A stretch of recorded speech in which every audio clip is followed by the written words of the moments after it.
Hello student, welcome to my YouTube channel. आज हम करेंगे क्लास 9 का जो चैप्टर है surface area and volumes. Okay, वो करने वाले। सबसे पहले स्टार्ट करेंगे हम इसके बेसिक्स से।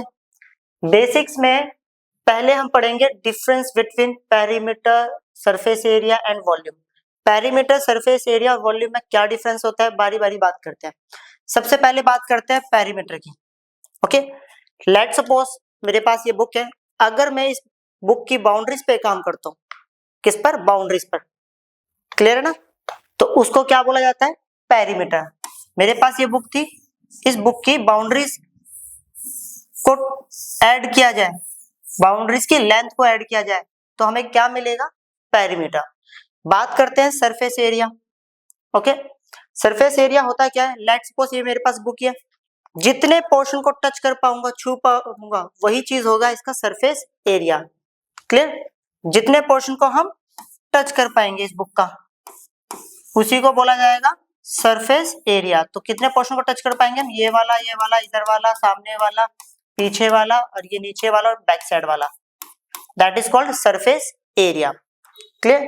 अब आती है बात वॉल्यूम की। अब वॉल्यूम क्या होता है? लेट सपोज मान लो मेरे पास एक कंटेनर है जो कि इस वाली शेप का है। मान लेते हैं इस शेप का कोई कंटेनर है।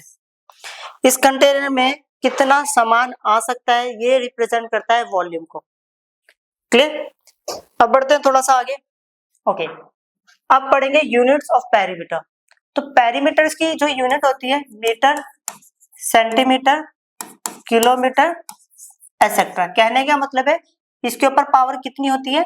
Only one. एरिया की जो यूनिट होती है वो होती है metre square, centimetre square, kilometre square, etcetera. और जो वॉल्यूम की यूनिट होती है उसमें लगती है power 3। Metre cube, centimetre cube, kilometre cube, etcetera. Clear? Next topic ये। अब यहाँ पर एक टर्म आया है CSA या LSA। पहले बात करते हैं CSA। CSA मतलब इसकी पूरी फुल फॉर्म होती है कर्व्ड सरफेस एरिया। LSA मतलब होता है लैटरल सरफेस एरिया। ओके, और सॉरी, एरिया तो लिखा ही नहीं। ओके, और यहाँ पर एक और टर्म आता है जिसको हम बोलते हैं TSA, means total surface area.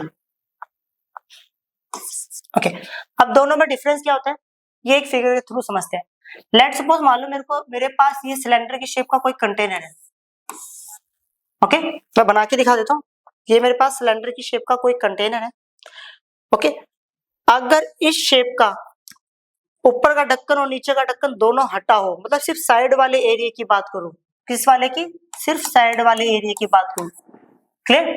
इसी चीज को बोला जाता है कर्व सरफेस एरिया या लेटरल सरफेस एरिया। अब बात करते हैं टोटल सरफेस एरिया। अब टोटल सरफेस एरिया क्या होता है? इसी शेप को दोबारा ले लेते हैं। टोटल सरफेस एरिया मतलब होता है साइड का प्लस इस पर 2 ढक्कन लगा देना, जितने भी पॉसिबल ढक्कन होंगे। ओके, मींस ऊपर वाला भी ऐड करना है, नीचे वाला भी ऐड करना है, और साइड वाली, मतलब टोटल सारा एरिया मिलाकर कितना एरिया होगा? That is called total surface area. Clear? अब करते हैं नेक्स्ट टॉपिक। अब आती है हमारे सामने 2D शेप्स। 2D शेप्स वो शेप्स होती है जिसके अंदर सिर्फ और सिर्फ लेंथ और ब्रेथ होती है। 3D शेप्स वो शेप्स होती है जिसके अंदर लेंथ, ब्रेथ और हाइट तीनों इन्वॉल्व होती है। ओके, देखो मैंने यहाँ पर 2D शेप के कुछ एग्जांपल्स भी दे रखे हैं। Circle, semi circle, okay, triangle, square, rectangle, pentagon, hexagon, heptagon, octagon, nonagon and decagon. Okay, 3D shapes की भी कुछ एग्जांपल है, sphere, prism, cuboid, cube, cylinder और पिरामिड और कॉन। क्लियर? अब एक छोटा सा डिफरेंट क्रिएट करते हैं हम लोग कि 2D शेप और 3D शेप। एक तरफ लेते हैं हम स्क्वायर,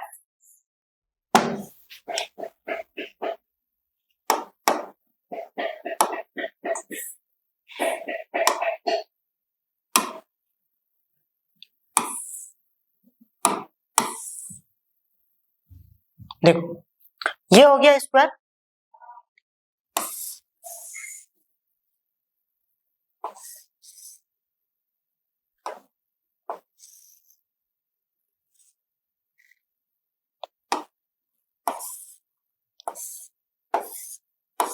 और ये हो गया क्यूब।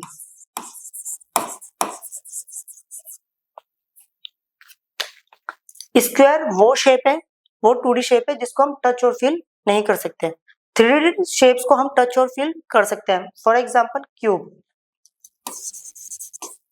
देखो क्यूब जो होता है, ये रहा क्यूब जो होता है वो ये वाला शेप होता है। अब इस शेप को मैं टच भी कर पा रहा हूँ, फील भी कर पा रहा हूँ, तो इस शेप को बोलेंगे 3D shape, that is called cube. और इस शेप को हम टच और फील नहीं कर सकते, that is called square. Okay, तो सिंपल शब्दों में कहने का मतलब हो गया 2D शेप को हम टच और फील नहीं कर सकते, 3D शेप को हम टच और फील कर सकते हैं। क्लियर। नेक्स्ट टॉपिक, अब हम करेंगे इस चैप्टर में जो फॉर्मूलाज यूज होने वाले हैं, क्या उसका जिक्र करना है हमें। तो सबसे पहला फॉर्मूला जो है हमारे पास वो है सर्कल। ओके ओके, अब सर्कल जो है ये वाला शेप होता है। क्लियर। अब यहाँ पर मैं एरिया की बात करूं, तो अगर मैं एरिया की बात करता हूं तो सर्कल का जो एरिया का फॉर्मूला होता है वो होता है पाई आर स्क्वायर, अगर इसका रेडियस कितना है आर है। अगर मैं यहाँ पर बात करूं इसके पेरीमीटर की, जिसको बोला जाता है सर्कम फ्रेंस ऑफ सर्कल, वो होता है 2 पाई आर। क्लियर। इसके बाद आता है सेमी सर्कल। अब एक बात समझना, सेमी सर्कल होता है ये वाला शेप जब इसके ऊपर ये डंडा लग जाए। क्लियर। अब देखो एरिया की बात करूं, पहले तो एक छोटी सी बात समझना, हमने कभी भी ओपन फिगर का एरिया निकालना नहीं सीखा है। क्लियर। हमने सिर्फ क्लोज फिगर का एरिया निकालना सीखा है, तो हमें इसको क्लोज करना पड़ेगा तभी हम ये बनेगा हमारा सेमी सर्कल। अब सेमी सर्कल का एरिया का फॉर्मूला क्या होता है, पूरे सर्कल का एरिया का फॉर्मूला जो है पाई आर स्क्वायर है। ये शेप इसकी आधी है तो हमें इसको कितने से डिवाइड कर देना है, 2 से। क्लियर। अब बात करते हैं इसके पेरीमीटर की। पूरे सर्कल का पेरीमीटर का फॉर्मूला है 2 पाई आर। ओके, पूरा सर्कल मतलब इस चीज का, तो इतने का पेरीमीटर क्या होगा 2 pi are divide by 2 plus इसमें ये वाला भी तो ऐड करेंगे कि कितना होगा 2 आर। तो फाइनली हमारे पास जो आंसर आएगा तो ये आएगा पाई आर प्लस 2 आर। इसको शॉर्टकट में बोल सकते हैं पाई आर प्लस डी, क्योंकि 2 आर इज इक्वल टू क्या होता है, डी होता है। क्लियर। अब आ जाते हैं नेक्स्ट टॉपिक,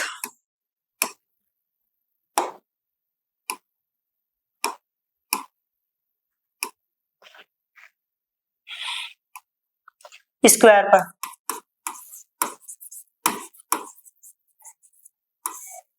ओके, अब स्क्वायर जो होता है वो ये वाला शेप होता है।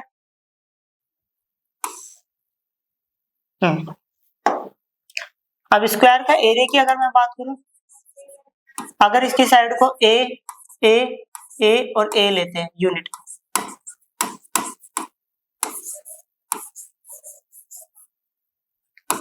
एरिया का फॉर्मूला होता है साइड का स्क्वायर मतलब ए का स्क्वायर। अगर मैं यहाँ पर बात करूं perimeter, P stand for perimeter, यहाँ पर पेरीमीटर का फॉर्मूला होता है सारी साइड को ऐड करना होता है पेरीमीटर, तो इसकी सारी साइड ऐड करूंगा तो कितना होगा 4a। क्लियर। अब बात करते हैं रेक्टेंगल।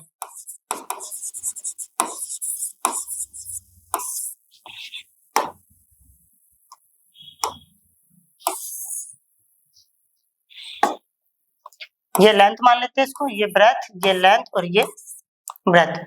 यहाँ पर जो रेक्टेंगल का एरिया का फॉर्मूला होता है वो होता है हमारे पास L इंटू बी।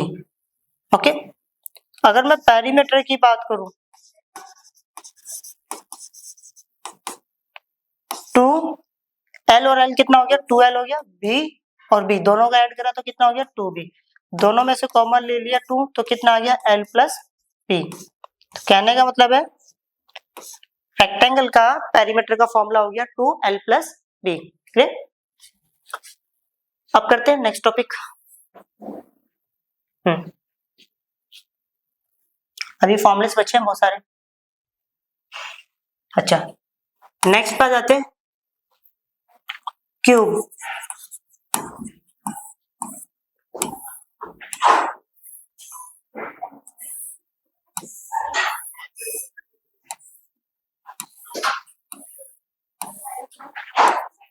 अगर मान लो एक क्यूब ले लिया जिसकी साइड को हमने ले लिया ए ए ए ए। क्लियर? अब देखो यहाँ छोटी सी बातें समझनी है। क्या है वो छोटी सी बात? क्यूब जो होता है वो ये वाला शेप होता है, शेप लाइक दिस, यही शेप है। ओके, चलो।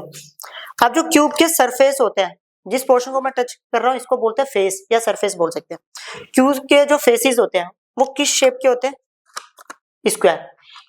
ओके, तो इसका मतलब है एक क्यूब में कितने स्क्वायर यूज हुए हैं? 1 2 1 3 4 5 और 1 6। एक स्क्वायर का एरिया का फॉर्मूला होता है ए स्क्वायर। तो इसमें 6 यूज हुए हैं स्क्वायर, तो कितना हो गया? 6a square.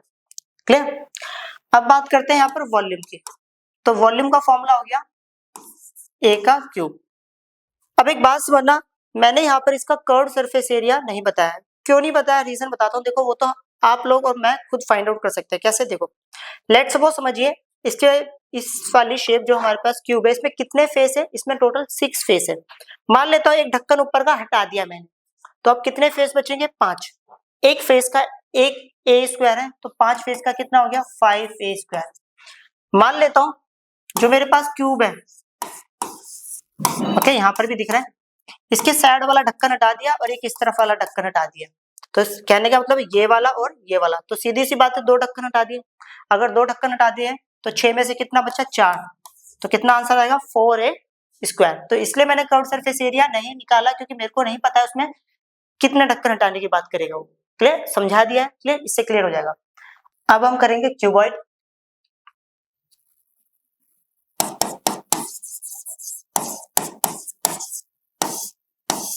ओके,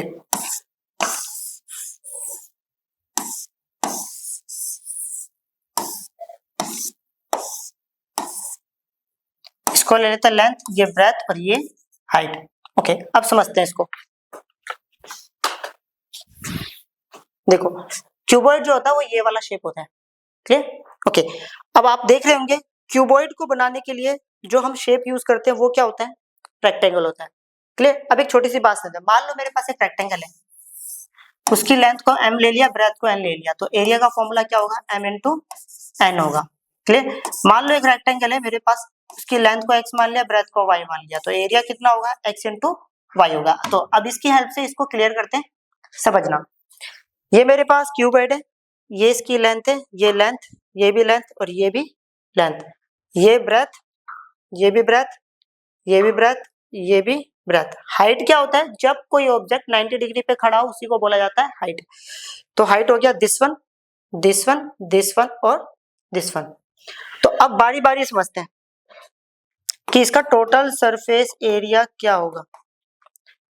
अगर मैं सामने वाले की बात करूं तो इसमें एक एल आ रहा है, एक एच आ रहा है, तो जो शेप आगे वही शेप पीछे, तो इस वाली जगह का एरिया का फॉर्मूला हो गया एल इंटू एच, पीछे का भी एल इंटू एच, तो ये हो गया 2l into H plus.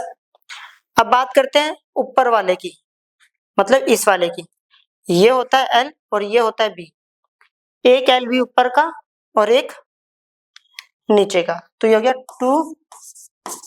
2l B plus.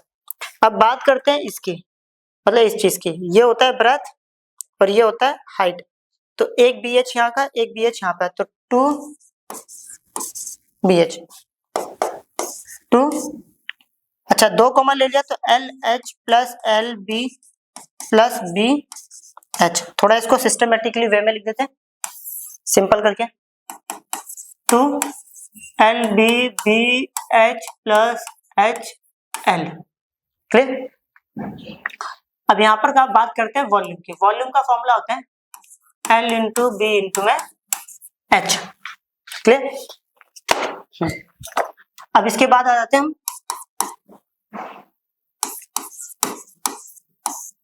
कौन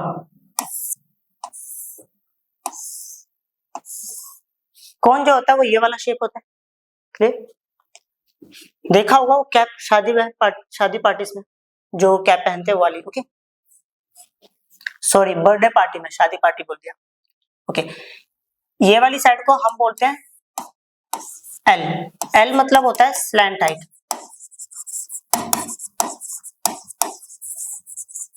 okay, that is called height.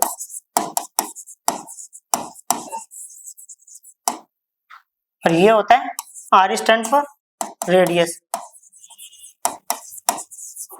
Okay. अब बात करते हैं कर्व्ड सरफेस एरिया की। कर्व्ड सरफेस एरिया बोले तो सिर्फ और सिर्फ साइड के एरिया की, इसका साइड का एरिया होता है पाई आर एल, ओके। अब बात करते हैं total surface area. Total surface area बोले तो साइड का प्लस नीचे का ढक्कन, साइड का हो गया पाई आर एल और ढक्कन हो गया पाई आर स्क्वायर, दोनों में कॉमन लेंगे पाई और आर, तो कितना बचेगा एल प्लस आर, क्लियर? अब बात करते हैं वॉल्यूम की। वॉल्यूम का फॉर्मूला इसमें 1/3 पाई आर स्क्वायर एच, क्लियर? अब आ जाते हैं नेक्स्ट टॉपिक,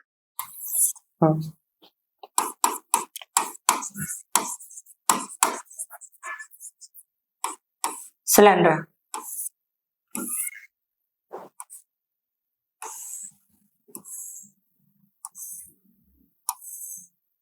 ये हाइट होता है, दैट इज कॉल्ड ये रेडियस। सबसे पहले यहाँ पर कर्व्ड सरफेस एरिया जो होता है, क्लियर? कर्व्ड सरफेस एरिया जो होगा वो होता है, कर्व्ड सरफेस एरिया बोले तो साइड का वो होता है 2 pi R H. Total surface area बोले तो साइड का प्लस दो ढक्कन, एक ढक्कन ऊपर का एक नीचे का, एक ऊपर का सर्कल का फॉर्मूला हो गया पाई आर स्क्वायर, नीचे का भी हो गया पाई आर स्क्वायर, तो ये हो गया 2 pi R H. Pi R square plus pi R square 2 pi R square, दोनों में कॉमन ले लिया 2 पाई और आर, तो ये आ गया एच प्लस आर, क्लियर? अब बात करें वॉल्यूम का। वॉल्यूम का फॉर्मूला होता है pi R square H, clear? अब बच गया हमारे सामने स्फीयर। चलो नेक्स्ट वाले पेज पे करते हैं।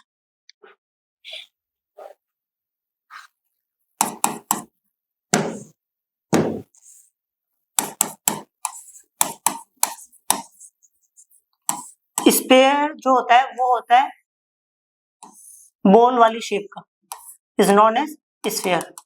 ये भी रेडियस होता है इसमें, ये भी रेडियस होता है, ये भी और ये भी, क्लियर? अब एक छोटी सी बात समझिए, बॉल कभी ऊपर से खुली नहीं होती या नीचे से कभी खुली नहीं होती, तो इसका मतलब इसका टोटल कर्व्ड सरफेस एरिया नहीं होता है, इसका सिर्फ और सिर्फ होता है टोटल सरफेस एरिया। अब इसका जो टोटल सरफेस एरिया होता है ना वो होता है 4 पाई आर स्क्वायर, क्लियर? और वॉल्यूम जो होता है 4/3 पाई आर क्यूब। अब आता है हेमिस्फीयर।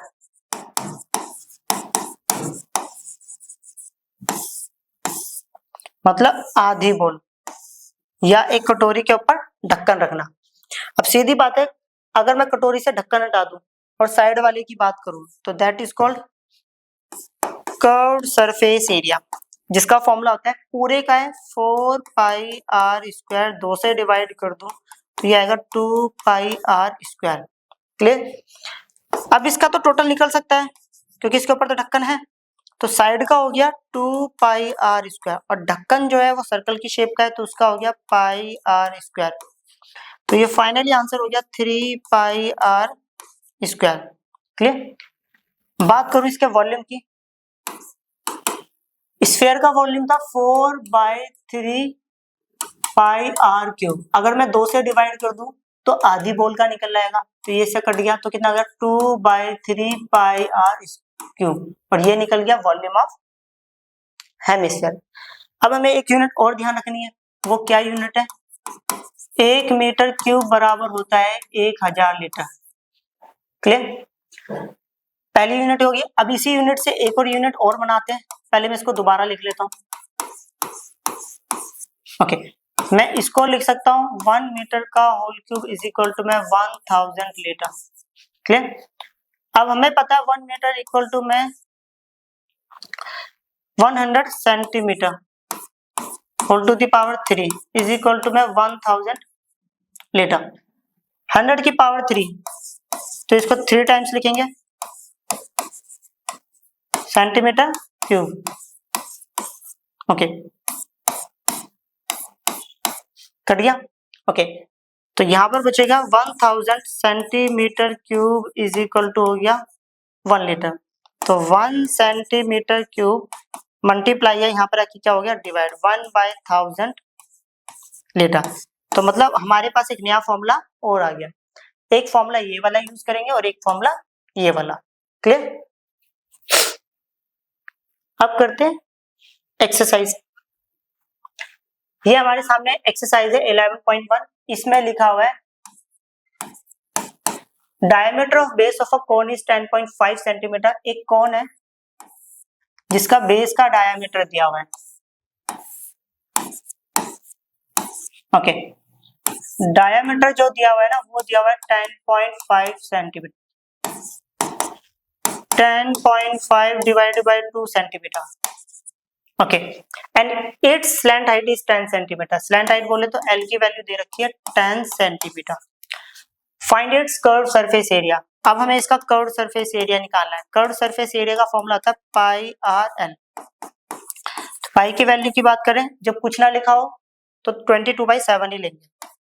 रेडियस कितना है 10.5 डिवाइड बाय 2 इंटू में और लेंथ सॉरी स्लैंट हाइट जो है वो कितनी है 10। तो ये आ गया 22 डिवाइड बाय 7। डेसिमल हटाएंगे तो नीचे आएगा 10 इंटू में 10। तो ये तो इससे कट गया। ओके अब 2 के टेबल से काटेंगे तो ये कितने पे चला गया 11। 7 के टेबल से काटेंगे 7 1 7 7 5 35। अब 11 को हमें मल्टीप्लाई करना है 15 से। तो 11 1 11 11 5 55। तो ये आएगा 561। तो ये आएगा 165 मीटर सेंटीमीटर। तो ये आ गया 165 सेंटीमीटर स्क्वायर क्योंकि एरिया में पावर 2 लगती है। चेक कर लेते हैं एक बार आंसर। आंसर सही है। क्लियर। अब करते हैं नेक्स्ट प्रॉब्लम। ये हमारे सामने क्वेश्चन नंबर 2। इसमें लिखा हुआ है find the total surface area of cone. Cone का टोटल सरफेस एरिया निकालना है। तो ये okay if it's slant height एक तो हमें एल दे रखा है। एल की वैल्यू जो है वो दे रखी है 21 मीटर एंड डायामीटर दिया हुआ है हमें 24 मीटर। रेडियस निकालने के लिए क्या करते हैं 2 से डिवाइड तो मींस 12 मीटर। ओके अब हमें टोटल सरफेस एरिया निकालना है। तो टोटल सरफेस एरिया का फॉर्मूला होता है 2 pi R plus L. Okay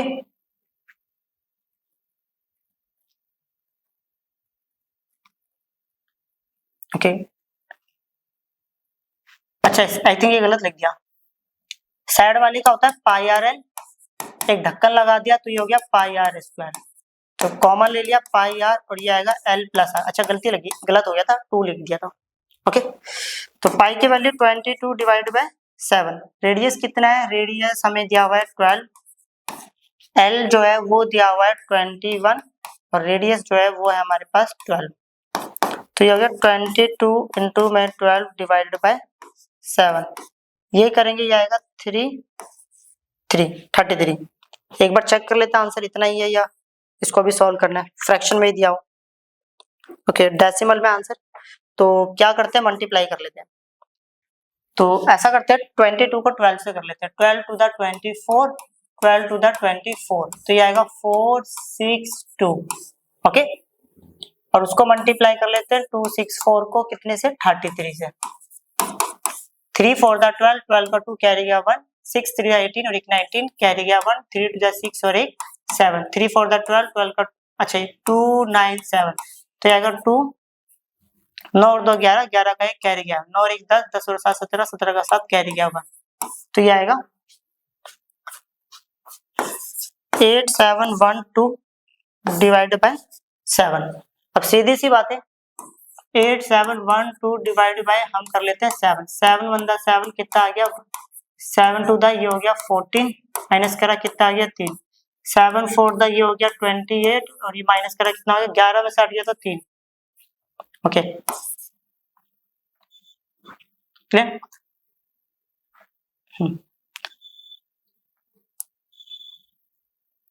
7 4 the 28, 12 में से हट गया तो 4 आ गया। क्लियर? फिर आ गया डेसिमल। क्लियर? 7 5 द 35, माइनस करा कितना हो गया 7 7 द 49, माइनस करा कितना आ गया 1। ओके तो ये आ गया हमारे पास, ये आ गया 1244.57 मीटर स्क्वायर। चेक कर लेते एक बार आंसर। ओके अब ये आंसर जो है ना अप्रोक्स है, क्योंकि आगे डिवाइड बचा था, देखो रिमाइंडर पे बचा है, हमने करा नहीं, तो हम इसको क्या लिखेंगे अप्रोक्स। क्लियर? चलो अब करते हैं नेक्स्ट प्रॉब्लम। ये है हमारे सामने question, curve surface area of a cone is 308 centimetre square. एक कोन है जिसका हमें कर्व सरफेस एरिया दिया हुआ है, ओके, और स्लैंट हाइट भी दी है। तो सीधी बात है, एक तो एल दिया हुआ है, एल दिया हुआ है 14 सेंटीमीटर, ओके, और कर्व सरफेस एरिया हमें दिया हुआ है 308 सेंटीमीटर स्क्वायर। फाइंड इट्स, पहले पॉइंट पे बोला गया इसका रेडियस निकालना है। कर्व सरफेस एरिया का फॉर्मूला होता है pi R L is equal to में 308, ओके, पाई हो गया 22 डिवाइडेड बाय 7, रेडियस नहीं दिया है, एल जो है वो 14 है, इज इक्वल टू में 308, ओके, तो ये यहाँ से कट गया 7 1 7 7 टू द 14, तो यहाँ पर बचा 22 इंटू में रेडियस इंटू में 2 इज इक्वल टू में 308, तो आर की जो वैल्यू होगी 308 डिवाइड बाय 22 इंटू में 2। 11 के टेबल से काट देते हैं, ओके, 2 के टेबल से काट देते हैं, पहले 2 के टेबल से काटेंगे 15 और ये आएगा 4, 11 2 के टेबल से काटेंगे ये आएगा 11, 2 के टेबल 2 7 द 14, 2 7 द 14, ओके, 11 के टेबल से काटेंगे तो ये आएगा 7, R equal to 7 centimetre. Clear? अब हमें निकालना है इसका टोटल सरफेस एरिया। अब टोटल सरफेस एरिया मतलब होता है साइड का, मतलब कर्व सरफेस एरिया प्लस ढक्कन, और ढक्कन का शेप है पाई आर स्क्वायर। अब साइड का तो निकाल ही रखा है, हम क्यों निकाले 308 प्लस पाई की वैल्यू हमारे पास 22 डिवाइड बाय 7 इंटू में रेडियस जो है वो हमें अभी मिला है 7 इंटू में 7, ये इससे कट गया, तो फाइनली यहाँ आया 308 प्लस 7 टू द 14 और एक 15, तो ये हो गया 8 और 6 12, 12 का 2 कैरी गया 1 6 और ये आ गया 4, 462 मीटर सेंटीमीटर, तो ये आ गया सेंटीमीटर स्क्वायर। क्लियर? अब करते हैं नेक्स्ट प्रॉब्लम। ये क्वेश्चन है क्वेश्चन नंबर 4 हमारे सामने। इसमें लिखा है एक conical tent is 10 metre height. एक कौन की शेप का टेंट है जिसकी जो हाइट है, ये हाइट, ये स्लैंट हाइट, ये रेडियस, हाइट दी हुई है कितनी 10 मीटर, और रेडियस जो है ना इसका वो दे रखा है 24 मीटर। फाइंड, पहले पॉइंट पे बोला है फाइंड करना है इसका slant height of the tent, tent का स्लैंट हाइट निकालना है। देखो जब मैंने फॉर्मूले लिखवाए थे ना तो वहां पे मेरे से कुछ मिस हो गया, मैं वो चीज बता देता हूँ आपको। ओके देखो इन तीनों के बीच में एक रिलेशन भी होता है, वो रिलेशन क्या होता है यहाँ समझा देते हैं। ये 90 डिग्री है, 90 के सामने वाला क्या होता है हाइपोटेन्यूज, मतलब हाइपोटेन्यूज का square is equal to perpendicular का स्क्वायर प्लस बेस का स्क्वायर। क्लियर?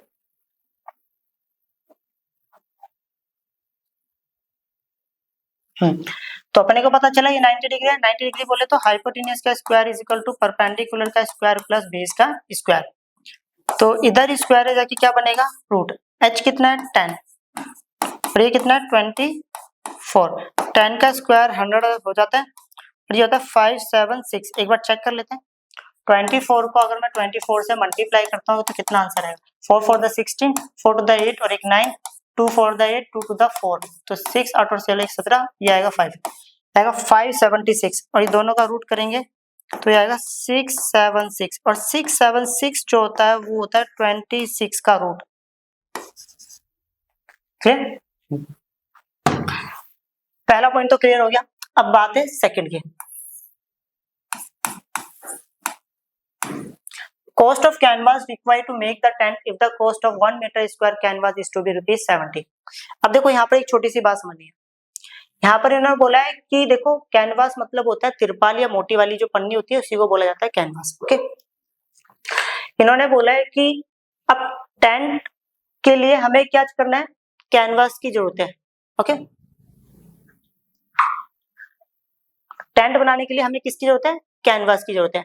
अब देखो मेरे को मार्केट जाना है, मेरे को दुकान वाले को बोलना है तो ना भैया मेरे को कैनवास चाहिए, तो दुकान वाला मेरे से पूछेगा भैया कितना चाहिए, तो मेरे को बताना पड़ेगा मेजरमेंट कि भैया मेरी जो टेंट मेरे को बनाना है वो इतने मेजरमेंट का, उसका एरिया इतना है, तो ये चीज कैनवास इतना दे दीजिए। तो अब एक बात समझना, तो इसके लिए मेरे को पहले क्या करना पड़ेगा कि टेंट में कितना कैनवास की रिक्वायरमेंट है वो बताना पड़ेगा। अब सबसे बड़ी बात क्या है यहाँ पर, जब कभी भी टेंट की बात होती है तो हम बेस काउंट नहीं करते। फॉर एग्जाम्पल शादियों में हमने देखा है कि जो टेंट वगैरह लगे होते हैं वो सिर्फ साइड में लगे होते हैं, ऊपर लगे होते हैं, नीचे नहीं लगा होता। तो कहने का मतलब है जब कभी भी टेंट की बात होगी तो हमें बेस काउंट नहीं करना। अगर बेस काउंट नहीं करना इस चीज का तो हमें इसका कौन सा एरिया निकालना है, सिर्फ कर्व सरफेस एरिया। तो ऐसा करते हैं CSA ऑफ टेंट, टेंट का कर्व सरफेस एरिया कितना है, फॉर्मूला हो गया पाई RL। पाई की जो वैल्यू है 22 डिवाइडेड बाय 7, रेडियस जो है वो हमें दिया हुआ है 24 और L जो है 26। तो ऐसा करते हैं, इसको मल्टीप्लाई कर लेते हैं। 26 को अगर मैं 24 से मल्टीप्लाई करूंगा तो ये आएगा 6 4 द 24, 2 4, 4 to the 8 9 10, 2 6 जा 12, 12 का 2 द 4 और 1 5, 4 2 6। अब इसको मल्टीप्लाई करूंगा 6 2 4 को 22 से, 2 4 द 8, 2 to the 4, 2 6 जा 12, 8 4 2 1, 8 8 4 12, 12 का तो क्या गया 1, 4 2 6 और 1 7 3 1, तो ये आएगा 13728 by divided by 7 metre centimetre square. Okay, हमें ये बात पता चली कि हमें अपने टेंट के लिए इतने तिरपाल की जरूरत होगी। अब मैं दुकान पे जाऊंगा, ओके, दुकान पे जाके बोलूंगा कि भैया मेरे को इतने टेंट की जरूरत है। दुकान वाला बोल रहा है कि भैया 1 मीटर स्क्वायर जो कैनवास है वो 70 रुपए का है, आपको कितना चाहिए। मैं बोलूंगा भैया मेरे को इतना चाहिए, तो मेरे को पता चल गया कॉस्ट ऑफ कैनवास। दुकान वाले ने रेट बता दिया 1 मीटर स्क्वायर जो है कैनवास 70 रुपए का है। क्लियर, मेरे को इतना चाहिए, मैंने क्या करा दोनों तरफ इससे मल्टीप्लाई कर दिया।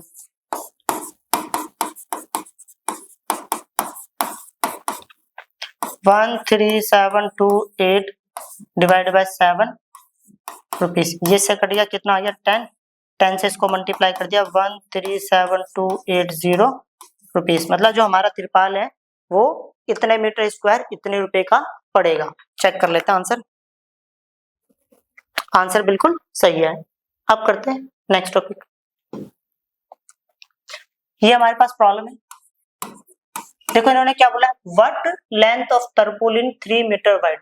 एक तिरपाल की क्या लंबाई होगी। देखो एक बात समझना, मार्केट में हम तिरपाल लेने जाते हैं तो वो रेक्टेंगल की इस टाइप की कुछ शेप में मिलता है, वो खोलते रहते हैं, ऐसे कुछ शेप होता है।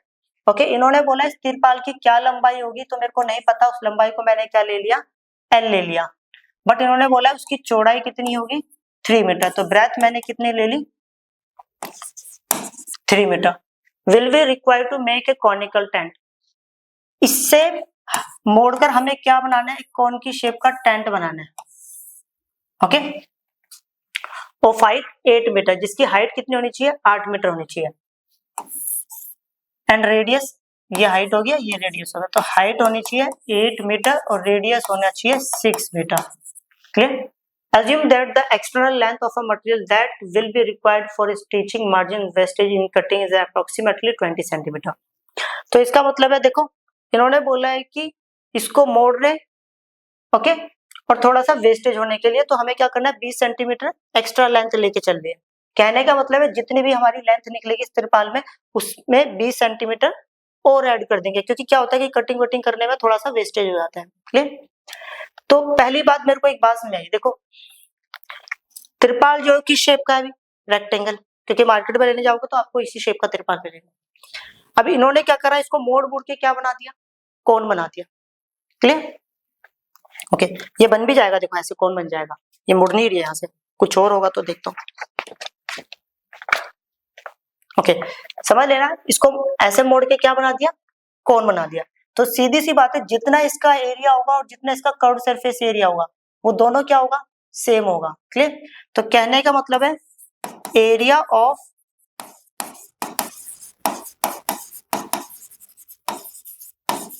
Rectangle is equal to curve surface area of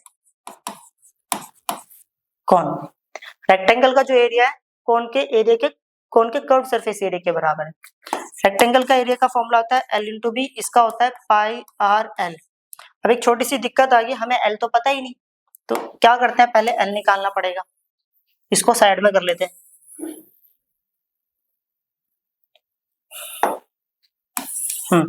अब देखो ये होता है दैट इज कॉल्ड L।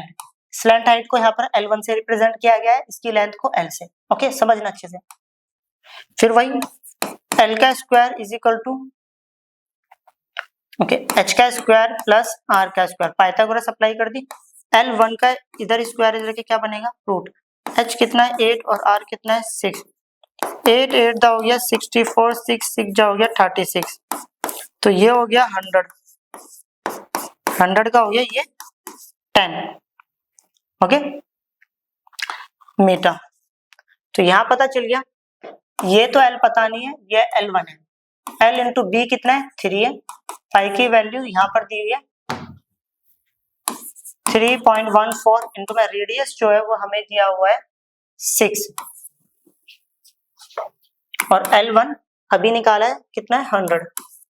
तो ऐसा करते हैं L इज इक्वल टू में 314, डेसिमल हटाया तो नीचे कितना आ गया 100 आ गया, मल्टीप्लाई था नीचे आके डिवाइड में चला गया, ये आ गया 6 और इंटू में 10, एक जीरो से एक जीरो कट गया, 3 × 3 3 to the 6। ओके, तो ये L की जो वैल्यू है ये आएगा 612, नीचे 10 है तो आएगा 62.8 मीटर सेंटीमीटर, ये आ गया मीटर में। अब देखो टोटल लेंथ,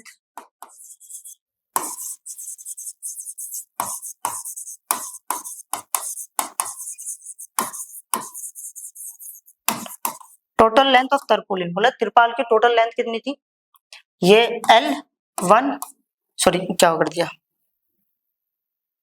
हाँ L प्लस 20 सेंटीमीटर, मतलब 20 सेंटीमीटर और एक्स्ट्रा लेके चलना था। अब दिक्कत क्या है, L जो है वो हमारा मीटर में 62.8 मीटर प्लस 20 सेंटीमीटर। तो ऐसा करते हैं पूरे को मीटर में ही चेंज कर देते हैं, 62.8 मीटर प्लस सेंटीमीटर से मीटर में चेंज करने के लिए 100 से डिवाइड करते हैं। तो ये आ गया हमारे पास 62.8 प्लस 0.20 मीटर, तो ऐड करेंगे कितना होगा, ओके देखो ऐड करना है इसको, 62.8 को ऐड करना है 0.20, यहाँ पे कुछ नहीं है, जीरो ही होगा, 0 8 और 2 10, 10 का 0 क्या रह गया 1, तो ये 3 आ गया ये, तो इसको हम बोल सकते हैं 63 मीटर। तो सीधी सी बात है त्रिपाल की लंबाई कितनी होगी, 63 मीटर होगी। क्लियर? अब करते हैं नेक्स्ट प्रॉब्लम।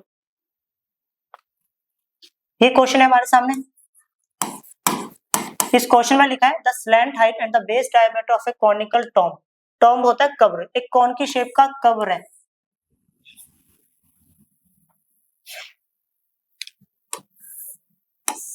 एक कौन की शेप का कब्र है, ओके जिसका स्लैंट हाइट दिया हुआ है एक L H और देखते क्या क्या दिया है। जो स्लैंट हाइट है ना L वो दिया हुआ है 25 metre, the slant height and the base diameter of a conical tomb are 25 metre और डायामीटर जो है वो 14 मीटर है, तो रेडियस जो है वो दे रखा है 7 metre. Okay, find the cost of white washing its curve surface at the rate of ₹210 per 100 metre square. यहाँ से पता चल रहा है कि इसका एरिया निकालना है। अब कौन सा निकालना है वो खुद भी बता रहा है, कर्व सरफेस एरिया निकालना है। तो देखो, अब कर्व सरफेस एरिया का फॉर्मूला होता है पाई आर एल, एल तो है ही नहीं, तो सबसे पहले अपने को निकालना है एल। अब वही तीनों के बीच में रिलेशन होता है एल का square is equal to H का स्क्वायर प्लस आर का स्क्वायर। तो इधर स्क्वायर है, इधर की क्या बनेगा, root H. Okay sorry, L तो दिया हुआ है, सॉरी गलती होगी, मिस्टेक होगी थी, एल दिया हुआ है, सॉरी कि मैंने देखा नहीं। अब बात करते हैं curve surface area. Curve surface area का फॉर्मूला है पाई आर एल। पाई बोले तो 22 डिवाइड बाय 7, रेडियस जो है वो 7 है और एल जो है वो 25। ये इससे कट गया तो ये आ गया 22 इंटू में 25, 25 to the 50, 25 to the 50, 550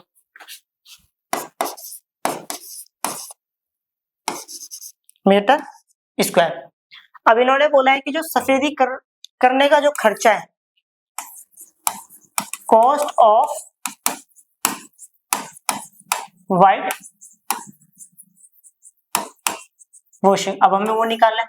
okay, मतलब जो कवर है उसका एरिया इतना है और कवर पर की जो सफेदी करने का खर्चा है वो कितना दे रखा है, 100 मीटर स्क्वायर का जो खर्चा है वो 210 रुपए है। तो 1 मीटर स्क्वायर इधर मल्टीप्लाई है, इधर के कितना होगा, डिवाइड, 210 बट्टा 100 होगा।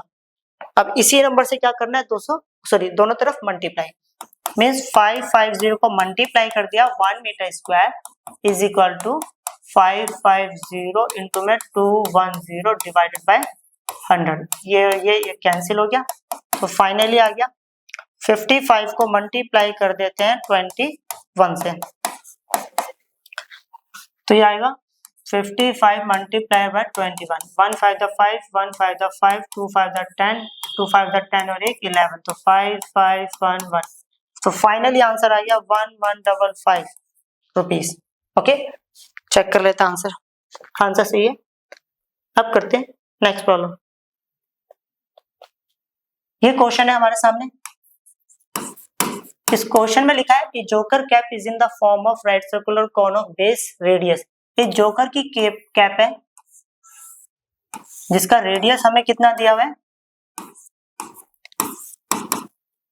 वो दिया हुआ है 7 सेंटीमीटर एंड हाइट कितनी दी हुई है इसकी, 24 centimetre. Find the area of the sheet required to make 10 such cap. 10 cap बनाने के लिए कितने शीट की रिक्वायरमेंट है, तो सीधी सी बात है। अब देखो एक बात समझना, कैप की बात हुई है, कैप नीचे से खुला होता है, क्योंकि नीचे से बंद होगा तो कैप तो बनेगी नहीं फिर वो, तो हमें इसका क्या निकालना है, कर्व्ड सरफेस एरिया। तो curved surface area of 10 caps, 10 cap का एक बारी में निकाल देता हूँ। ओके, और उससे पहले हमें इसका स्लैंट हाइट नहीं पता है, तो स्लैंट हाइट निकालना पड़ेगा। स्लैंट हाइट का फॉर्मूला होता है एल का square is equal to H का स्क्वायर प्लस आर का स्क्वायर। तो इधर स्क्वायर है, इधर के बनेगा रूट। एच कितना है, 24, 24 का स्क्वायर प्लस 7 का स्क्वायर, तो ये 576 प्लस 7 7 49, और दोनों को ऐड करेंगे तो ये आएगा 625, और 625 का जो रूट होता है दैट इज कॉल्ड 25 सेंटीमीटर। अब एक कैप का एरिया का फॉर्मूला होता है पाई आर एल, 10 से मल्टीप्लाई कर दिया तो सीधा कितने कैप का निकल गया, 10। तो ये हो गया 10 इंटू पाई की जो वैल्यू है 22 डिवाइडेड बाय 7, रेडियस जो है हमारे पास 7 है और एल जो है वो है हमारे पास 25, तो ये तो इससे कट गया। ओके, अब जो बचा है 22 को इससे मल्टीप्लाई कर देते हैं।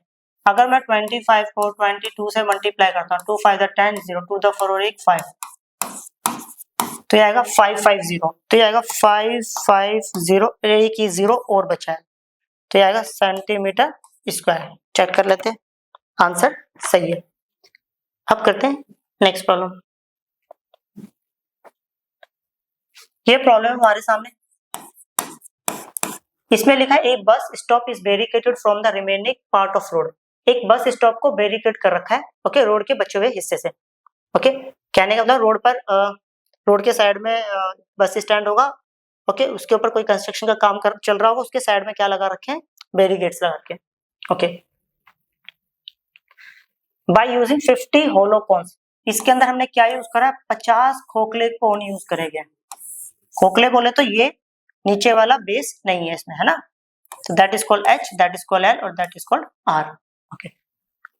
Made of recycled cardboard. Each cone has a base diameter. Diameter दिया हुआ है 40 सेंटीमीटर, तो रेडियस हमें मिल गया 20 centimetre. Okay, and height is 1 metre, height दी हुई है 1 मीटर। अब देखो एक बात समझनी, आधा क्वेश्चन सेंटीमीटर में और आधा मीटर में, तो फाइनल आंसर में देखो मीटर लिखा है तो इसको भी मीटर में चेंज कर देते हैं। मीटर में चेंज करने के लिए क्या करेंगे, 100 से डिवाइड, तो ये कट गया, फाइनली आ गया 0.2 metre. Clear? If the outer side of each of the cone is to be painted and the cost of painting is to be ₹12 per meter square, इसकी बाहर वाली साइड को पेंट करना और पेंट करने का खर्चा दे रखा है 1 मीटर स्क्वायर का 12 रुपए। Okay, what will be the cost of painting all these cone, मतलब इन सारे कोन्स को पेंट करने का खर्चा कितना है, मतलब 50 कोन को पेंट करने का खर्चा कितना है ये बताना है।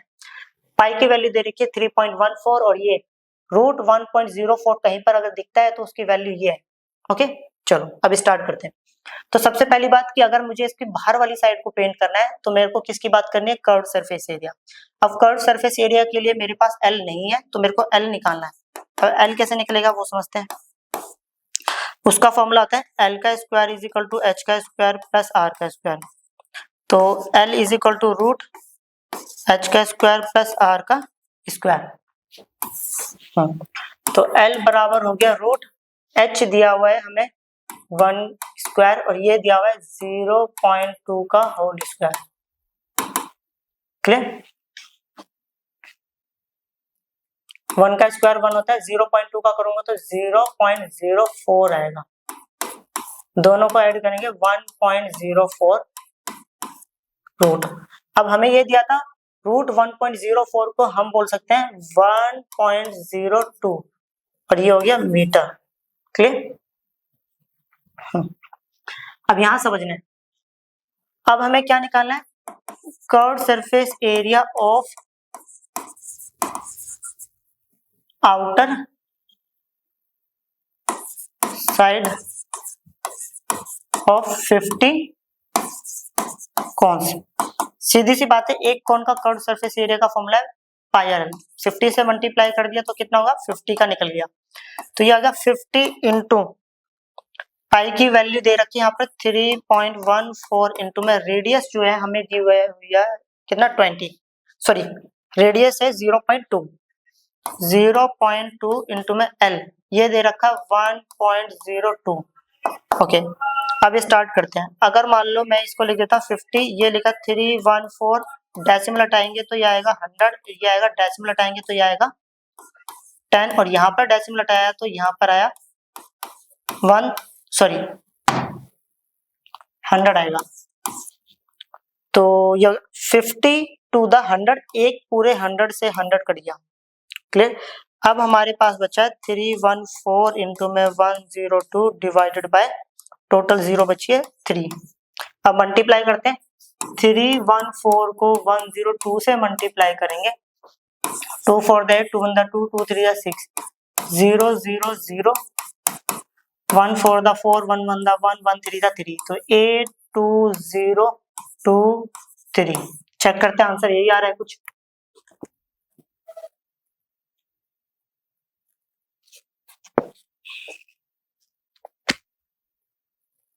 चलो एक बार चेक कर लेते हैं, 2 4 8, 2 1 2, 2 3 6।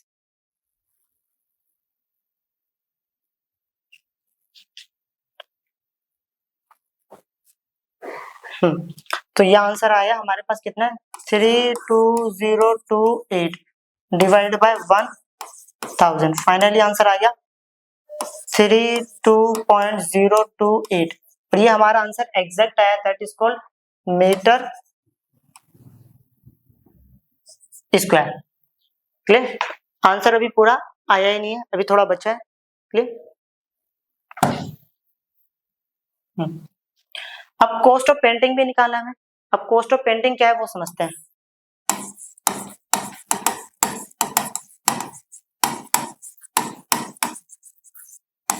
यहाँ पर दिया हुआ है 1 मीटर स्क्वायर का जो खर्चा है ना वो 12 रुपए है।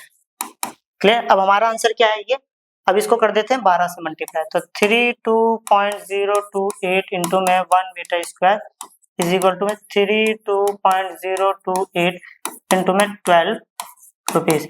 अब मल्टीप्लाई करेंगे इसको 12 से तो ये आएगा 2 8 the 16 2 the 4 8 5 0 2 to the 4 3 to the 6 8 2 0 2 3, तो ये आएगा 6 13 3 4 8 3, डेसिमल के बाद 3 डिजिट तो यहाँ पे आएगा, तो ये आएगा आंसर 384.336 रुपीज। क्लियर। आज के लिए बस इतना ही, मिलती जल्दी नई वीडियो के साथ। बाय।